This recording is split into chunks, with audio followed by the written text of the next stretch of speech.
Bienvenue sur la Guérison Canal TV. Mon frère, ma soeur, merci. Aujourd'hui encore, nous nous retrouvons ensemble pour parler de l'habillement de la femme. Que ce soit femme mariée ou une femme non mariée. Aujourd'hui, je voulais un peu expliquer un peu mon opinion et dans les règles bibliques. Comment une femme doit s'habiller. Et je vais aussi expliquer concernant les mèches, concernant les bijoux, concernant le maquillage. Je vais expliquer comment l'esprit de discernement, comment l'esprit me conduit de vous dire ce qui est réel.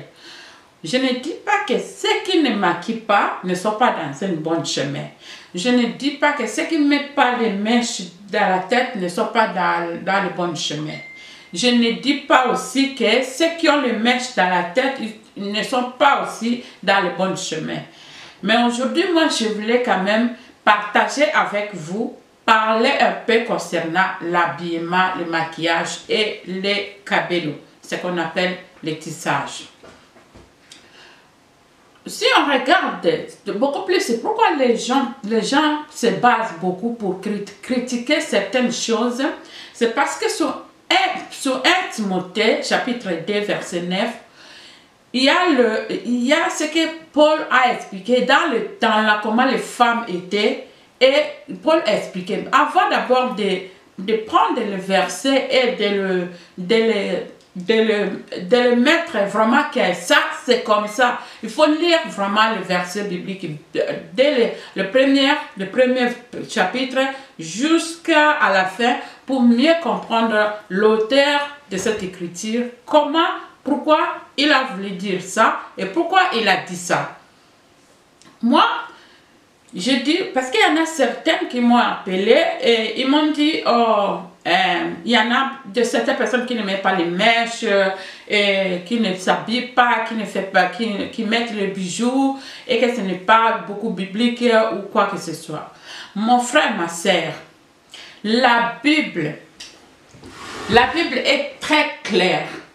Normalement, Dieu a dit, il a tout créé dans ce monde. Il a tout créé.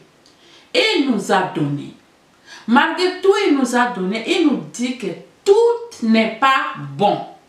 Donc, il a créé ses défauts et ses biens. Mais il a averti d'abord que tout n'est pas bon. Ça, c'est d'abord le premier point. Pour mieux comprendre ce que je voulais vous dire. Tout ce qui est sur la terre n'est pas bon, mais c'est Dieu qui a tout créé. Donc nous avons le choix de choisir ce qui est bien et laisser ce qui est mal. Et deuxièmement, la Bible nous dit encore, tout excès nuit. Donc toutes choses qui sont en bas du soleil, tout excès nuit. Toutes choses, que ce soit manger, se laver, parler, rester calme. Quand tu restes trop calme, on dit qu'il est malade. On va te donner un diagnostic que tu ne sais pas. Quand tu parles trop, on va dire que tu es fou.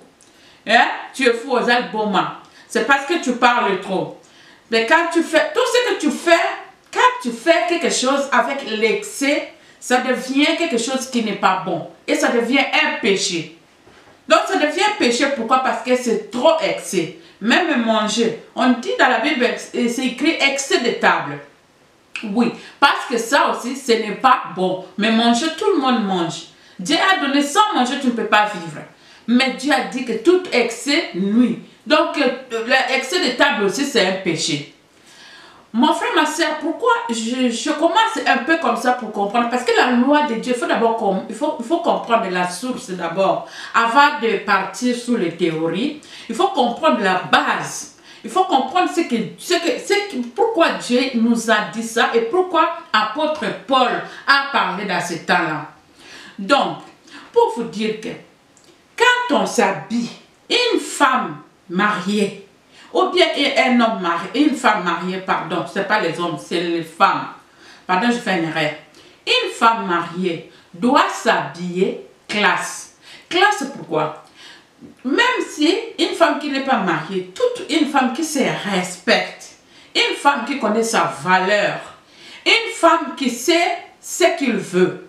Donc tu vas d'abord voir son habillement et sa manière de parler. Là, tu vas comprendre de quel niveau et de quel état cette femme-là est. On peut te détecter par rapport à ton habillement. On sait déjà qui tu es.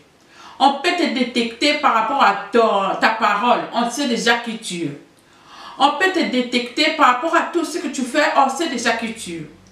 Donc, c'est pourquoi l'habillement, quand tu t'habilles, attaque une femme mariée. Ma soeur, mon frère. Une femme mariée, tu vas t'habiller un jupe court.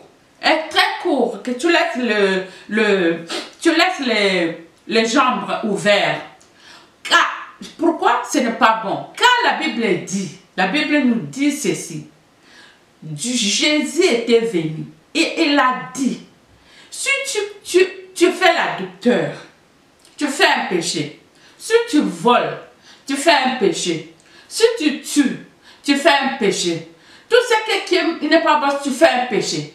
Mais là, Jésus-Christ, parce que la loi de Moïse, quand le pharisien d'État là, comme il disait à Jésus, parce qu'on voulait toujours contredire Jésus à tout ce qu'il prêchait. Maintenant, on a dit, pourquoi Jésus a touché la femme bordel là? Ou bien il a touché une femme qui était prostituée. Il ne connaissait pas, il ne savait pas le ministère de Dieu. Jésus a dit, je ne suis pas venu pour enlever la loi de Moïse. Cette partie-là, j'aime beaucoup. Parce qu'il y en a beaucoup, il y en a ceux qui croient vraiment et ceux qui connaissent la valeur de Dieu, qui peuvent comprendre ça. Jésus a dit, je ne suis pas venu pour enlever la loi de Moïse.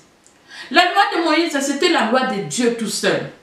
Dieu a révélé à Moïse qu'il a fait cette loi. Et comme nous devons être dans le temps de la grâce de Jésus-Christ, il est venu en chair pour mourir, pour nous sauver. Et il a dit, je ne suis pas venu pour enlever cette loi de Moïse, non plus pour contredire, mais je suis venu pour accomplir cette loi. Ce qui veut dire, encore, Jésus est parti jusqu'à la source, avant même que tu fais l'adultère avec la femme au lit. Donc quand tu regardes cette femme et tu la convaincs, tu l'as déjà fait ce péché d'adultère. Quand tu penses déjà de tuer, tu n'as pas encore tué, tu as déjà tué ton frère. Quand tu réfléchis déjà d'aller voler, et tu n'as pas encore volé, tu as déjà volé, tu as fait déjà péché. Raison pour laquelle on dit l'extraterrestre de notre pensée. Ce qui veut dire quoi? La femme, quand tu t'habilles, il faut t'habiller d'une manière convenablement. Pourquoi? Parce qu'il ne faut pas amener d'autres hommes à te convoiter. L'homme va te regarder, tu t'habilles avec un pantalon. Tu peux t'habiller avec un pantalon qui est classe. Et ça ne bouge pas au cœur, ça ne bouge pas les yeux des hommes. Tu ne fais pas tomber cet homme-là dans le péché. Donc tu t'habilles correctement de ne pas faire tomber les hommes dans le péché. Ça veut dire, habille-toi de façon, tu sais très bien, je me suis habillée, j'ai couvert mon corps, mais en même temps, attaque une femme, tu es sexy. En même temps, attaque une femme, tu es présentable. Donc il y a une différence, même les bijoux. Il y a tout excès de nuit. Quand tu mets le bijou, tu vois la personne, sa beauté, son corps, on ne voit plus. On voit vraiment que c'est seulement les bijoux. Donc quand on te voit, on voit les bijoux. Donc quand on te voit, on voit que le mèche. Quand on te voit, on voit le maquillage. Ça veut dire le cil là, ça devient très long jusqu'à la fin. Mais ça devient diabolique. C'est ça que certains hommes disent que la femme naturelle est très belle. Pourquoi? Parce que nous exagérons notre comportement. Et pourtant, nous ne devons pas exagérer. Une femme mariée doit respecter son mari. Son corps est pour son mari. Ce n'est pas pour présenter aux autres, montrer que le mari a une bonne femme. Parce que quand tu fais des choses, quand tu t'habilles un peu, tu as un corps peut-être molle, hein, un corps molle. Maintenant, tu t'habilles trop sexy. À quoi tu attends? C'est pas seulement ton mari qui va t'envier. Dès que tu vas sur la route, tu vas faire tomber beaucoup de maris. Hein?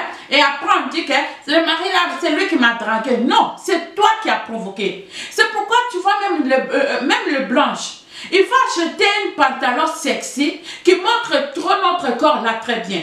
Mais toute femme, tout homme qui va te regarder, il tombe directement sur cette chemin-là. Et dès qu'il tombe sur cette chemin-là, il a déjà des idées. Maintenant, tu es une occasion de chute pour plusieurs personnes pour une journée. Pour une journée, tu as fait tomber millions de gens par rapport à ton habillement. C'est ça qu'il y a des habillements qui est exagéré. Nous ne devons pas exagérer, nous devons contrôler. On ne refuse pas d'être gentil. On ne refuse pas d'être sexy. On ne refuse pas d'être habillé comme tu es. Mais habille-toi convenablement. Habille-toi comme un... habille-toi classe. Je vois même, il y a des fois, quand tu... Exemple, j'ai mon président que j'aime beaucoup, ma ministre, Angèle Merkel, ici, en Allemagne.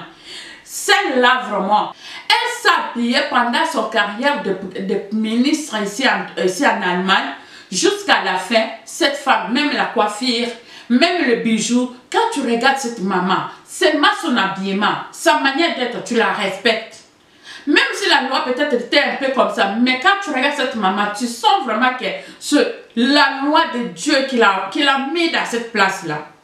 Donc, ce qui veut dire, même si tu es encore jeune fille, il y a des habits, même quand tu vas sur famille présidentielle, ou bien une famille trop classe, quand tu viens de quartiers trop bas, hein, quand tu viens de niveau social, pour remonter dans une vie de qualité, et cette vie de qualité, on va t'apprendre comment tu dois te comporter. Pourquoi? Parce qu'il y a des manières de se comporter, il y a des manières de s'habiller, il y a des manières de manger, il y a des manières, donc tout a une manière. Tout n'est pas bon de faire plusieurs choses annexées. C'est pourquoi tout le monde, même les Branham s'y s'habillent, dit que nous les Branhamistes, nous voulons les habits longs. C'est pas mauvais. Mais habille-toi cet habit long dans une manière très bien pour ne pas faire tomber les gens dans l'épidicité. Tu vois, vous voyez, même si tu es une femme, tu n'es pas encore mariée, tu dois séduire les hommes. Mais tu peux les séduire seulement avec ta manière de t'habiller, mais pas laisser seulement laisser les jambes comme ça pour qu'ils voient tout ce que toute femme a une seule manière. Il n'y a pas quelque chose qui est nouveau. Mais juste seulement tu fais tomber parce que quand un homme te regarde, il va encore regarder encore. Parce que tout ce qui est interdit, la personne a envie toujours de regarder. Et quand on te regarde encore, et toi tu trouves que tu es la plus belle, et toi tu es la plus bien. Ou bien les cils, il y a les cils, tu mets les cils, on voit qu'il a mis les cils, c'est bon. Il y a des mèches, tu mets les mèches, mais ce n'est pas exagéré. Ça ne domine pas ta beauté naturelle. Il faut souvent laisser ta beauté naturelle jouer un rôle. Mais Dieu ne nous a pas encore dit qu'il faut mettre maintenant, quand on dit, il faut peser tonda.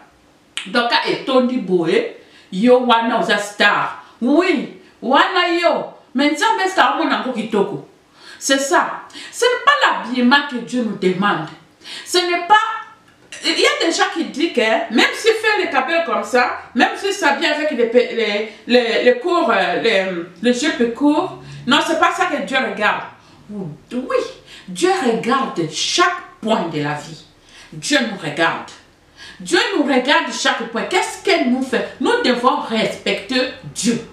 Nous devons respecter la parole de Dieu. Nous devons respecter les commandements de Dieu. Nous devons respecter la loi de Dieu.